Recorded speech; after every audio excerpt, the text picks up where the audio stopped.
의사인 제가 왜 당뇨 전 단계 판정을 받았을까요? 안녕하세요, 여러분. 혹시 이런 생각 해보신 적 있으세요? 이 나이에 뭘 바꿔봐야 소용있겠어? 건강식품은 다 비싸고, 요리는 귀찮고, 30년 넘게 환자분들에게 건강관리를 강조해온 의사가 정작 자신의 건강은 완전히 망가뜨린 이야기. 그리고 그 의사가 동네 마트에서 파는 평범한 음식 5가지로 어떻게 건강을 되찾았는지 들려드리겠습니다. 비싼 건강식품도 복잡한 다이어트도 필요 없었어요. 황태, 브로콜리, 된장 같은 정말 흔한 음식들이었거든요.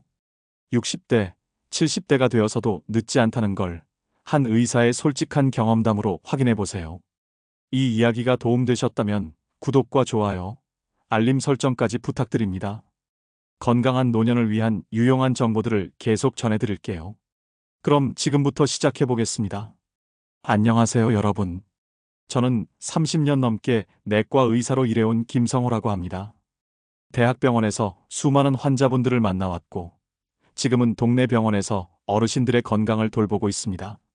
오늘 여러분께 들려드릴 이야기는 제 자신의 경험담이자 동시에 많은 분들께 꼭 전하고 싶은 깨달음에 관한 이야기입니다. 의사라는 직업을 가진 사람이라면 누구나 한 번쯤 이런 생각을 해봤을 겁니다. 나는 의학을 아는 사람이니까 건강관리는 잘하고 있을 거야. 저 역시 그랬습니다.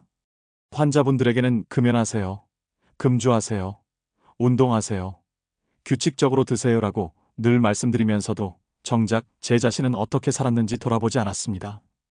60세를 넘어서면서 몸이 예전 같지 않다는 걸 느끼기 시작했습니다. 쉽게 피곤해지고, 계단을 오르면 숨이 차고, 예전처럼 밤늦게 일하는 게 힘들어졌습니다. 하지만 그저 나이 탓이라고만 생각했죠. 의사인 제가 뭔가 큰 병에 걸릴 리는 없다고 막연히 믿고 있었으니까요. 그런데 정기검진에서 받은 결과가 제 모든 생각을 바꿔놓았습니다. 혈당 수치가 정상보다 훨씬 높았고, 콜레스테롤 수치도 위험 수준이었습니다. 더 충격적인 건 간 수치였습니다. 술을 많이 마시지도 않는데 지방간이 상당히 진행되어 있었던 거죠. 동료 의사가 제게 말했습니다. 성호야, 너 정말 의사 맞아?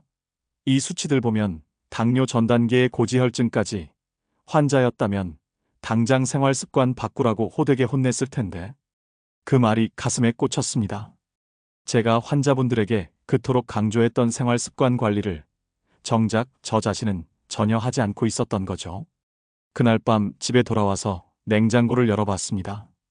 컵라면, 냉동만두, 햄버거 패티, 탄산음료들이 가득했습니다. 아침은 거의 거르고, 점심은 배달 음식으로 때우고, 저녁은 피곤해서 간편식으로 해결하는 게 일상이었습니다. 의사로서 환자분들에게는 균형 잡힌 식사의 중요성을 설교하면서 정작 제 식탁은 이 모양이었던 거죠. 우리나라 남성들의 평균 수명을 아세요? 여성보다 대략 6년 정도 짧습니다. 왜 그럴까요? 여러 이유가 있겠지만 가장 큰 원인은 생활 습관의 차이입니다. 특히 식습관과 스트레스 관리에서 남성들이 훨씬 소홀하거든요. 제가 병원에서 만나는 70대, 80대 어르신들을 보면 더욱 확실해집니다. 건강하게 오래 사시는 분들의 공통점이 있어요. 바로 젊었을 때부터 꾸준히 관리해 오신 분들이라는 거죠. 반대로 젊어서 나는 괜찮아, 아직 젊어라고 생각하며 몸을 혹사시킨 분들은 60대, 70대가 되면서 여러 질병에 시달리게 됩니다. 저는 그제야 깨달았습니다. 의학 지식을 아는 것과 실제로 건강하게 사는 것은 완전히 다른 문제라는 거요. 머리로는 알고 있지만 실천하지 않으면 아무 소용이 없다는 거요. 제가 환자분들에게 늘 하던 말이 바로 저에게 필요한 말이었던 겁니다. 그날부터 저는 제 생활을 완전히 뒤바꾸기로 결심했습니다. 거창한 계획을 세운 건 아니었어요. 그저 매일 먹는 음식부터 바꿔보자고 생각했죠. 비싼 건강식품이나 특별한 다이어트가 아니라 우리가 일상에서 쉽게 구할 수 있는 평범한 음식들로 말이에요. 처음에는 정말 억울했습니다. 왜 하필 나일까? 이런 생각이 들었어요. 집안에 당뇨병 환자도 없고 술도 많이 마시지 않는데 말이죠. 그냥 운이 나빴나 보다, 유전적으로 좀 약한 체질인가 보다 하고 체념하려고 했습니다. 의사인 제가 이런 병에 걸릴 리 없다고 생각했던 것 자체가 오만이었는지도 모르겠어요. 하지만 제 담당 의사였던 후배가 한 말이 제 생각을 완전히 바꿔놓았어요. 선생님, 약도 중요하지만 진짜 변화는 매일 드시는 음식에서 시작됩니다. 선생님, 냉장고 한번 들여다보세요. 그 말을 듣고 집에 와서 냉장고 문을 열어보니 정말 충격이었습니다. 컵라면이 한 박스, 냉동만두, 냉동볶음밥, 햄, 소시지, 그리고 콜라와 사이다가 가득했어요. 반찬통에는 며칠 된 김치만 덩그러니 있고 신선한 채소라고는 찾아볼 수가 없었습니다. 의사인 제가 환자분들에게는 싱싱한 채소 드시라고, 가공식품 줄이시라고 그렇게 말해놓고 정작 제 식탁은 이 모양이었던 거죠. 그제야 깨달았습니다. 문제는 돈이 없어서가 아니었어요. 비싼 건강식품이나 특별한 보약이 필요한 것도 아니었고요. 그냥 평범한 식재료를 제대로 선택하지 못했던 것이 문제였습니다. 동네 마트에서 파는 흔한 채소, 생선, 두부 같은 것들 말이에요. 이런 것들은 값도 싸고 구하기도 쉬운데 저는 귀찮다는 이유로 외면해 왔던 거죠. 제가 먹고 있던 건 음식이 아니라 그냥 배를 채우는 것에 불과했다는 걸 깨달았어요. 아침은 시간이 없다는 핑계로 거르고 점심은 병원 근처 중국집이나 치킨집에서 배달시켜 먹고 저녁은 피곤하다는 이유로 편의점에서 도시락 하나 사 먹거나 라면으로 때웠습니다. 이런 식으로 살아온 게 10년이 넘었으니 몸이 망가지지 않는 게 오히려 이상한 일이었겠죠. 제가 병원에서 만나는 당뇨병 환자분들을 생각해보니 대부분 비슷한 패턴이었어요. 바쁘다는 이유로 끼니를 거르거나 대충 때우고 스트레스 받으면 단 것이나 기름진 음식을 찾고 운동할 시간도 없고 말이죠. 특히 50대, 60대 남성분들이 더 심했습니다. 젊을 때 직장 생활하느라 몸을 혹사시키고 나이 들어서도 여전히 같은 습관으로 살아가시더라고요. 저 역시 아내가 일찍 세상을 떠난 후로는 혼자서 끼니를 해결해야 했는데 그때부터 식생활이 완전히 엉망이 되었던 것 같아요. 처음엔 직접 해먹으려고 노력했지만 하루 종일 환자들 보고 집에 오면 너무 피곤해서 간편한 것만 찾게 되더라고요. 하지만 그날부터는 달랐습니다. 더 이상 핑계를 대지 않기로 했어요. 거창한 계획을 세운 건 아니었습니다. 그저 작은 것부터 하나씩 바꿔보기로 했죠. 첫 번째 목표는 아침을 거르지 않는 것이었어요. 바나나 하나라도, 우유 한 잔이라도 반드시 먹고 나가기로 했습니다. 제가 환자분들에게 그렇게 강조했던 규칙적인 식사, 이제야 제가 실천해보는 거였어요. 처음엔 아침에 일어나서 뭔가를 먹는다는 게 정말 어색했습니다. 오랫동안 아침을 걸으며 살아왔으니까요. 하지만 며칠 지나니까 오히려 몸이 아침을 기다리는 것 같더라고요. 간단한 토스트나 계란 하나만 먹어도 오전 내내 기운이 다르다는 걸 느꼈습니다. 두 번째는 점심을 배달음식 대신 직접 챙겨가는 것이었어요. 전날 저녁에 밥을 조금 더해서 간단한 도시락을 싸가기 시작했습니다. 김치와 계란 후라이, 그리고 간단한 나물 하나 정도면 충분했어요. 동네 마트에서 파는 시금치나 콩나물 한 봉지면 사흘은 먹을 수 있거든요. 처음엔 귀찮았지만 병원 동료들이 뭔가 맛있어 보이네요 라고 말하는 걸 듣고 뿌듯했습니다. 저녁은 가장 어려웠어요. 하루 종일 일하고 나면 정말 아무것도 하고 싶지 않았거든요. 하지만 라면 대신 간단한 국물 요리라도 끓여 먹기로 했습니다. 된장국이나 미역국, 계란국 같은 것들 말이에요. 냉동실에 미리 해둔 밑반찬 몇 가지와 함께 먹으면 그럭저럭 한 끼가 되더라고요. 요리라고 할 것도 없는 간단한 것들이었지만 뭔가 제대로 된 식사를 하고 있다는 기분이 들었어요. 처음 일주일은 정말 힘들었습니다. 몸이 적응하지 못해서 오히려 더 피곤한 것 같기도 했고 입맛도 없었어요. 짠맛과 기름진 맛에 익숙해진 혀가 담백한 음식을 받아들이기 어려워하는 것 같았거든요. 하지만 2주일쯤 지나니까 조금씩 달라지는 게 느껴졌습니다. 아침에 일어나는 게 조금 덜 힘들어졌고 오후에 쏟아지던 졸음도 줄어들었어요. 한 달쯤 지났을 때는 확실히 달라진 걸 느낄 수 있었습니다. 소화가 훨씬 편해졌고 변비도 없어졌어요. 무엇보다 피로감이 많이 줄어들었습니다. 예전에는 오후만 되면 기운이 떨어져서 커피를 계속 마셨는데 이제는 그럴 필요가 없어졌거든요. 혈당 수치도 조금씩 안정되기 시작했고 체중도 자연스럽게 2-3kg 정도 줄어들었어요. 병원 동료들도 제 변화를 알아차리더라고요. 성호야, 요즘 뭔가 달라 보이는데? 얼굴색도 좋아지고 목소리도 힘이 있네. 심지어 한 후배는 선생님, 다이어트 하세요? 뭘 드시길래 이렇게 달라졌어요? 라고 묻기도 했습니다. 사실 특별한 다이어트를 한 건 아니었는데 뭔가 전체적으로 건강해 보인다는 얘기를 자주 들었어요. 그럴 때마다 정말 뿌듯했습니다. 작은 변화가 이렇게 큰 차이를 만들 줄은 몰랐거든요. 이렇게 몸의 변화를 느끼고 나니 더 구체적으로 알고 싶어졌습니다. 도대체 어떤 음식들이 제게 이런 변화를 가져다 준 걸까요? 의사로서의 호기심도 생겼고 환자분들에게도 구체적으로 추천해드리고 싶었거든요. 그래서 지난 몇 달간 치료와 함께 제가 꾸준히 챙겨 먹었던 음식들을 정리해 봤습니다. 다섯 번째로 도움이 된 건 브로콜리였어요. 처음엔 정말 맛없어 보였거든요. 초록색 나무 같은 모양의 냄새도 좀 그렇고 말이에요.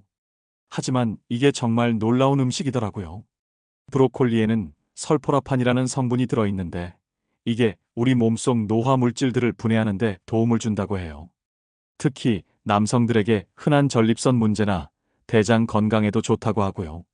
처음엔 어떻게 먹어야 할지 몰라서 그냥 삶아서 소금만 찍어 먹었는데 나중에 전자레인지에 2, 3분만 돌려서 간장이나 참기름으로 간단히 무쳐 먹으니까 훨씬 맛있더라고요. 된장국에 넣어 끓여도 좋고요. 냉동 브로콜리를 사다 놓으면 언제든 쉽게 조리할 수 있어서 편했어요. 일주일에 서너 번 정도는 꼭 챙겨 먹으려고 노력했습니다. 네 번째는 등푸른 생선이에요. 고등어, 꽁치, 정어리 같은 것들 말이죠. 사실 이런 생선들은 예전부터 좋다고 알고 있었는데 귀찮다는 이유로 잘 안 먹었거든요. 하지만 이번에 제대로 챙겨 먹어보니 정말 다르더라고요. 이런 생선들에는 혈관 건강에 좋은 성분들이 많이 들어있어서 심장이나 뇌혈관 질환 예방에 도움이 된다고 해요. 굳이 비싼 생선을 사지 않아도 돼요. 마트에서 파는 고등어 통조림이나 꽁치 통조림도 충분히 좋거든요. 저는 일주일에 두세 번 정도 구워 먹거나 통조림을 김치찌개에 넣어 끓이기도 했어요. 간편하면서도 영양가 있는 식사가 되더라고요. 조림으로 만들어도 맛있고 구이로 해도 좋고 활용할 수 있는 방법이 정말 많아요. 세 번째로 꼽고 싶은 건 된장이에요. 우리나라 사람들에게는 정말 친숙한 식품이죠. 된장은 발효 과정에서 생기는 여러 성분들이 혈압을 조절하고 혈관 건강을 개선하는 데 도움을 준다고 해요. 또 뼈 건강에 좋은 성분도 들어있고 혈당을 안정시키는 데도 도움이 된다고 하고요. 된장국이 가장 쉬운 방법이겠지만 다른 요리에도 활용할 수 있어요. 쌈장으로 쓰거나 나물 무칠 때 양념으로 쓰기도 하고요. 다만 한 가지 주의할 점은 염분이 좀 많을 수 있다는 거예요. 특히 혈압이 높으신 분들은 너무 짜지 않게 조절해서 드시는 게 좋을 것 같아요. 저도 처음엔 평소대로 먹다가 나중에는 물을 조금 더 넣어서 염도를 낮춰 먹었거든요. 두 번째는 토마토입니다. 이것도 정말 놀라운 음식이에요. 토마토에 들어있는 라이코펜이라는 성분이 강력한 항산화 효과가 있다고 해요. 특히 남성들의 전립선 건강에 특히 좋다고 하더라고요. 신기한 건 생으로 먹는 것보다 익혀서 먹을 때 이런 성분들이 더 잘 흡수된다는 거예요. 그래서 저는 토마토 스프를 자주 끓여 먹었어요. 토마토 통조림에 양파 조금, 당근 조금 넣고 끓이면 간단한 스프가 되거든요. 올리브 오일을 조금 넣으면 영양소 흡수가 더 좋아진다고 해서 그것도 챙겨 넣었고요. 파스타 소스로 만들어 먹기도 했는데 시판 소스보다 훨씬 건강하고 맛도 좋더라고요. 토마토 주스로 마셔도 좋고 다양하게 활용할 수 있어서 정말 좋았어요. 첫 번째로 가장 많이 도움이 된 건 황태였어요. 사실 황태는 예전부터 우리나라 사람들이 많이 먹던 음식이잖아요. 단백질이 정말 풍부하고 우리 몸에 필요한 아미노산들이 골고루 들어있어요. 특히 나이가 들면서 근육량이 줄어드는 걸 막는데 도움이 되고 회복에도 좋다고 해요. 황태국이 가장 간편한 방법이에요. 황태 몇 토막에 무 조금, 대파 조금 넣고 끓이면 정말 시원하고 담백한 국물이 나와요. 찜을 해서 먹어도 좋고 조림으로 만들어도 맛있고요. 다만 건조식품이다 보니 염분이 좀 있을 수 있어서 너무 짜지 않게 조리하는 게 좋겠어요. 그리고 황태만 먹는다고 해서 단백질이 완벽하게 해결되는 건 아니에요. 다른 단백질 음식들과 함께 골고루 먹는 게 중요하거든요. 여기서 정말 중요한 건 이 5가지를 하루에 모두 다 먹어야 한다는 게 아니에요. 그러면 오히려 부담스럽고 지속하기 어려워져요. 저는 보통 하루에 2, 3가지 정도만 챙겨 먹었어요. 오늘은 브로콜리와 된장국, 내일은 고등어구이와 토마토 스프 이런 식으로 말이에요. 완벽하게 하려고 하지 말고 꾸준히 하는 게 더 중요하다는 걸 깨달았거든요. 또 미리 준비해두는 것도 큰 도움이 됐어요. 냉동 브로콜리를 사다 놓고 황태도 미리 불려서 냉장고에 보관해두고 토마토 통조림도 몇 개씩 사다 놓고 말이에요. 그러면 바쁠 때도 간단하게 요리할 수 있거든요. 무엇보다 이런 음식들만 먹는다고 해서 모든 게 해결되는 건 아니에요. 균형 잡힌 식단이 가장 중요하거든요. 밥도 적당히 먹어야 하고 다른 채소들도 골고루 먹어야 하고요. 운동도 해야 하고 잠도 충분히 자야 하고 스트레스 관리도 해야 해요. 특히 발효식품이나 건조식품들은 염분을 주의해야 하니까 전체적인 염분 섭취량을 생각해서 조절하는 게 필요해요. 하지만 이런 기본적인 음식들을 꾸준히 챙겨 먹으니까 확실히 몸이 달라지는 걸 느꼈어요. 2, 3개월 정도 지나니까 정말 확실한 변화가 있었거든요. 혈당 수치도 많이 좋아졌고 피로감도 줄어들었고 소화도 훨씬 편해졌어요. 체중도 자연스럽게 줄어들었고요. 치료 효과도 더 좋아지는 것 같았어요. 환자분들에게도 이런 음식들을 추천해드리기 시작했는데 비슷한 변화를 경험하시는 분들이 많더라고요. 특히 60대, 70대 어르신들이 선생님, 이렇게 간단한 음식들로 이렇게 달라질 줄 몰랐어요 라고 말씀하실 때 정말 뿌듯했습니다. 외식할 때도 된장찌개나 생선 요리를 선택하는 습관이 생겼고 이런 작은 변화들이 모여서 큰 차이를 만드는 것 같아요. 이런 변화를 경험하고 나서 한 가지 깨달은 게 있어요. 건강관리라는 건 단거리 달리기가 아니라 마라톤이라는 거예요. 처음에는 의욕이 넘쳐서 모든 걸 완벽하게 하려고 했거든요. 매일 5가지 음식을 다 챙겨 먹어야 한다. 운동도 매일 해야 한다. 이런 식으로 말이에요. 하지만 그렇게 하니까 오히려 지치더라고요. 한 달, 2달은 그럭저럭 해나갔는데 6개월쯤 지나니까 슬슬 흐트러지기 시작했어요. 바쁜 날이 며칠 계속되면 예전 습관으로 돌아가고 그러면 또 자책하고 이런 악순환이 반복됐거든요. 그때 깨달았어요. 완벽하게 하려고 하지 말자고. 대신 2, 3가지만이라도 꾸준히 하자고 마음먹었습니다. 오늘은 황태국과 브로콜리만 챙겨 먹어도 충분하다. 내일은 고등어와 토마토만 먹어도 괜찮다. 이런 식으로 부담을 줄였어요. 그랬더니 훨씬 지속하기 쉬워지더라고요. 100%를 목표로 하면 실패했을 때 좌절감이 크지만 60%, 70%만 해도 괜찮다고 생각하니까 마음이 편해졌어요. 미리 준비하는 것도 정말 중요하다는 걸 알았어요. 주말에 시간이 있을 때 냉동 브로콜리를 사다 놓고 황태도 미리 불려서 냉장고에 보관해두고 토마토 통조림도 3-4개씩 사다 놓았어요. 된장도 좋은 걸로 하나 사다 놓고 고등어 통조림도 몇 개씩 비축해뒀어요. 그러면 바쁜 평일에도 간단하게 요리할 수 있거든요. 준비가 안 되어 있으면 결국 편의점 도시락이나 배달 음식으로 돌아가게 되더라고요. 냉장고에 황태가 불려져 있으면 10분이면 황태국을 끓일 수 있지만 없으면 라면을 끓이게 되는 거죠. 이런 작은 차이가 큰 결과를 만든다는 걸 깨달았어요. 외식할 때도 조금씩 달라졌어요. 예전에는 그냥 맛있어 보이는 걸로만 시켰는데 이제는 메뉴판을 보면서 조금 더 생각하게 됐거든요. 된장찌개가 있으면 된장찌개를 선택하고 생선 요리가 있으면 생선 요리를 선택하고요. 회식 자리에서도 마찬가지예요.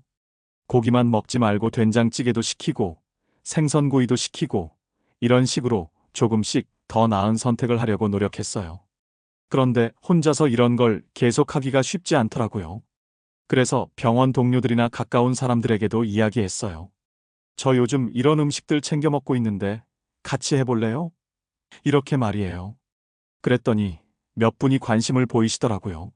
함께 하니까 서로 격려도 되고 새로운 요리법도 나누고 훨씬 재미있게 할 수 있었어요. 특히 60세 넘은 동료 선생님 한 분이 정말 적극적으로 따라 하셨는데 석 달 뒤에 건강검진을 받으니까 수치가 많이 좋아지셨대요. 성호야, 덕분에 나도 건강해졌네 라고 말씀하실 때 정말 뿌듯했습니다. 가족과 함께 실천하면 더욱 좋겠지만 혼자 사시는 분들도 주변 사람들과 함께하면 충분히 지속할 수 있다는 걸 알았어요. 하지만 가장 중요한 건 왜 시작했는지를 잊지 않는 것이었어요. 저는 처음에 건강이 나빠져서 시작했지만 시간이 지나면서 그 절박함이 조금씩 사라지더라고요. 몸이 좋아지니까 이제 괜찮겠지 하는 마음이 생기고 다시 예전 습관으로 돌아가려는 유혹이 있었어요. 그럴 때마다 처음 마음을 되새겼습니다. 왜 이 일을 시작했는지, 건강한 노년을 보내고 싶다는 마음, 환자분들에게 더 좋은 의사가 되고 싶다는 마음, 이런 것들을 기억하려고 노력했어요. 그리고 이 경험이 제게 준 두 번째 기회라는 생각도 했고요. 가족들과 더 오래 함께하고 싶다는 마음, 80세까지 건강하게 살고 싶다는 소망도 잊지 않으려고 했어요. 여기서 꼭 말씀드리고 싶은 건 이런 음식들을 먹을 때 조심해야 할 점들이 있다는 거예요. 특히 된장이나 황태 같은 발효식품이나 건조식품은 염분이 좀 많을 수 있거든요. 혈압이 높으신 분들은 너무 짜지 않게 조절해서 드시는 게 좋아요. 저도 처음엔 평소처럼 먹다가 나중에는 물을 조금 더 넣어서 염도를 낮춰 먹었거든요. 고혈압 환자분들 중에는 염분을 너무 무서워하시는 분들도 계신데 아예 안 먹을 필요는 없어요. 그냥 조금만 신경 써서 저염으로 조리하시면 됩니다. 된장국도 평소보다 물을 조금 더 넣고 황태국도 간을 좀 약하게 하시면 되거든요. 그리고 이런 몇 가지 음식만 먹는다고 해서 모든 게 해결되는 건 절대 아니에요. 균형 잡힌 식단이 가장 기본이거든요. 밥도 적당히 먹어야 하고 다른 채소들도 골고루 먹어야 하고 과일도 먹어야 하고요. 운동도 해야 하고 잠도 충분히 자야 하고 스트레스 관리도 해야 해요. 한두 가지 음식만 과신하면 안 된다는 거죠.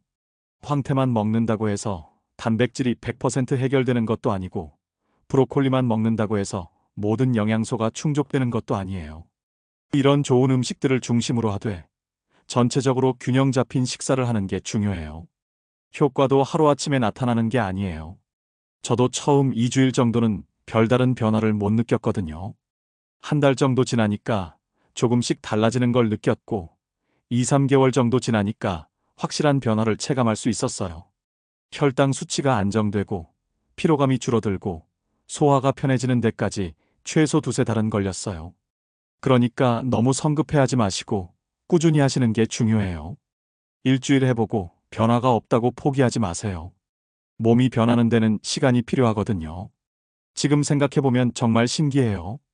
동네 마트에서 쉽게 구할 수 있는 이런 평범한 음식들이 제 건강을 이렇게 바꿔놓을 줄은 꿈에도 몰랐거든요. 비싼 건강식품이나 특별한 보약이 아니라 그냥 황태 몇 토막, 브로콜리 한 송이, 된장 한 숟가락이면 충분했던 거예요. 제가 환자분들에게 늘 하는 말이 있어요. 몸은 정직합니다. 좋은 음식을 주면 반드시 좋은 반응으로 답해줘요. 이 말이 정말 맞더라고요. 제 몸이 그걸 증명해줬으니까요. 지금도 저는 이런 음식들을 꾸준히 챙겨 먹고 있어요. 완벽하지는 않지만 가능한 한 지속하려고 노력하고 있어요. 그리고 환자분들에게도 자신 있게 추천해드리고 있고요. 특히 50대, 60대 남성분들에게는 꼭 말씀드려요.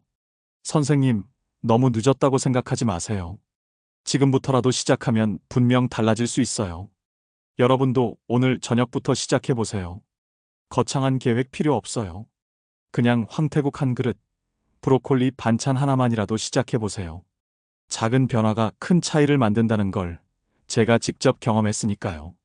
건강한 노년, 우리 모두 함께 만들어가요. 이 영상 끝까지 시청해주셔서 진심으로 감사합니다. 여러분의 구독과 좋아요는 더 많은 분들에게 이 소중한 건강 정보를 전하는데 큰 힘이 됩니다. 앞으로도 여러분의 건강한 삶을 위한 따뜻한 지혜로 함께하겠습니다. 감사합니다.